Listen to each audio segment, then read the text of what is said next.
सोनामुखी, हरड़, मुलेठी जैसी अनेक जड़ी बूटियां और हजारों वर्षों का प्राचीन आयुर्वेदिक ज्ञान इस एक बोतल में समाया हुआ है।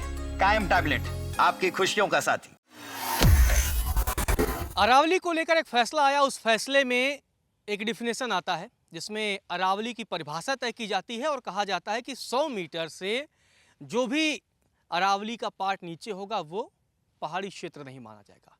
इस मुद्दे पर बातचीत करने के लिए हमारे साथ फिल्म एक्टर राज चौहान हैं और हम क्योंकि अरावली के जंगलों में मौजूद हैं, आसपास आप अरावली का व्यू देख रहे हैं।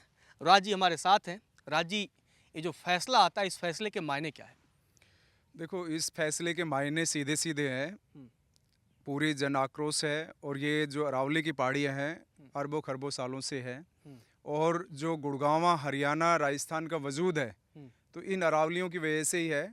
और हम तो बचपन से हम देखते आ रहे हैं, बचपन से जहाँ पे हम खड़े हुए हैं घाटा गांव की अरावली पहाड़ियों में खड़े हुए हैं, तो यहाँ से दो दो नदियाँ बहती थी और जो कि मेरे गांव से होते हुए निकलती थी नदियाँ, और इस एरिए को उसको जो थार मरुस्थल थे बचाने का काम अरावली ने किया है। और आज आप ये देख लो कि जितना हमारा अरावली को जो फ्लोरा एंड फोना पे डैमेजेस हुए हैं तो वो कितना भुगतना पड़ रहा है एनसीआर को। अगर इस डेफिनेशन को हम क्लियर करते हैं तो ये मतलब हरियाणा का, राजस्थान का जो वजूद है रहने का वो ख़त्म ही हो जाएगा। और जिस तरह से मतलब ये एक एक्सक्यूज़ दे रहे हैं कि भाई 100 मीटर की पहाड़ियाँ, तो 100 मीटर की पहाड़ियाँ तो फिर बचेंगी नहीं कुछ भी, पूरा अरावली जंगल ही खत्म हो जाएगा। तो इससे मतलब ये मान के चलो कि आप AQI नहीं, अभी जो पीछे मैम बोल रहे थे AQI क्या है, यहाँ पे जनजीवन जो भी है, मतलब मनुष्य है चाहे जनजीवन है, जनजातियाँ हैं, सब खत्म हो जाएंगी। अब वो आई डोंट नो किस तरह से वो कर रहे हैं। मतलब अगर मैं समझूं, लगभग 2-3 दशकों में आपने कितना बदलाव देखा यहाँ की हवा में? क्योंकि बहुत सारे अरावली के हिस्से को यहाँ काटा गया, बहुत सारी बड़ी बड़ी बिल्डिंगें बनाई गई, बहुत सारी सोसाइटी बनाई गई। तो क्या असर देखने को मिला है पिछले 25-30 सालों में? क्या आपने महसूस किया?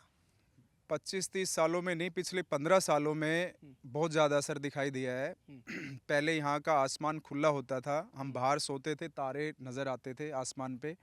आज मतलब दूर दूर तक तारे क्या, आप AQI का, हमने AQI का नाम ही नहीं सुना था, आपको सबसे बड़ी बात बताएं तो अभी 15 सालों में इतना परिवर्तन हो गया है। यहाँ की ज़मीनों के रेट भी इतने बढ़ गए हैं, सारी चीज़ें हो गई हैं।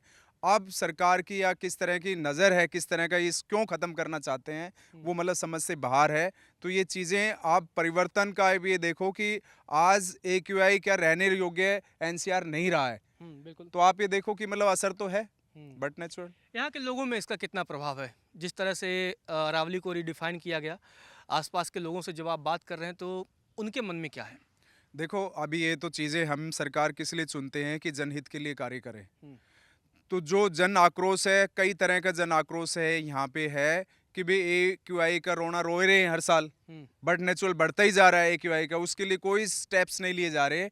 उसके लिए बोला जाता है कि सबसे ज़्यादा कारगर सिद्ध होते हैं पेड़, जो कि हमें कार्बन डाइऑक्साइड लेते हैं, ऑक्सीजन छोड़ते हैं। और पर्यावरण के लिए हमारे जो हमारा वायुमंडल है उसके लिए जो जंगल हैं, वन है, वन जीवन है, वो बहुत सारी चीज़ें रखते हैं। और इसमें जो जंगली जानवर रहते हैं, पशु पक्षी रहते हैं, वो भी हमारे लिए, मनुष्य के लिए, रहन सहन के लिए बड़े कारगर रहते हैं। अगर इनको डैमेज कर देंगे तो आप ये देखो कि मतलब वो चीज़ों को, मतलब आप कल्पना ही से बाहर हो जाएगी चीज़ें।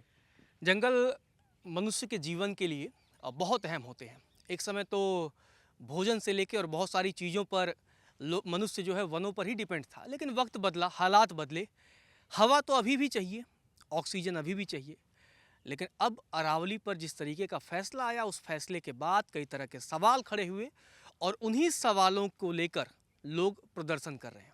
सोशल मीडिया से लेकर आम जनमानस लगातार आक्रोश दिखा रहा है और उस फैसले का पुरजोर विरोध कर रहा है।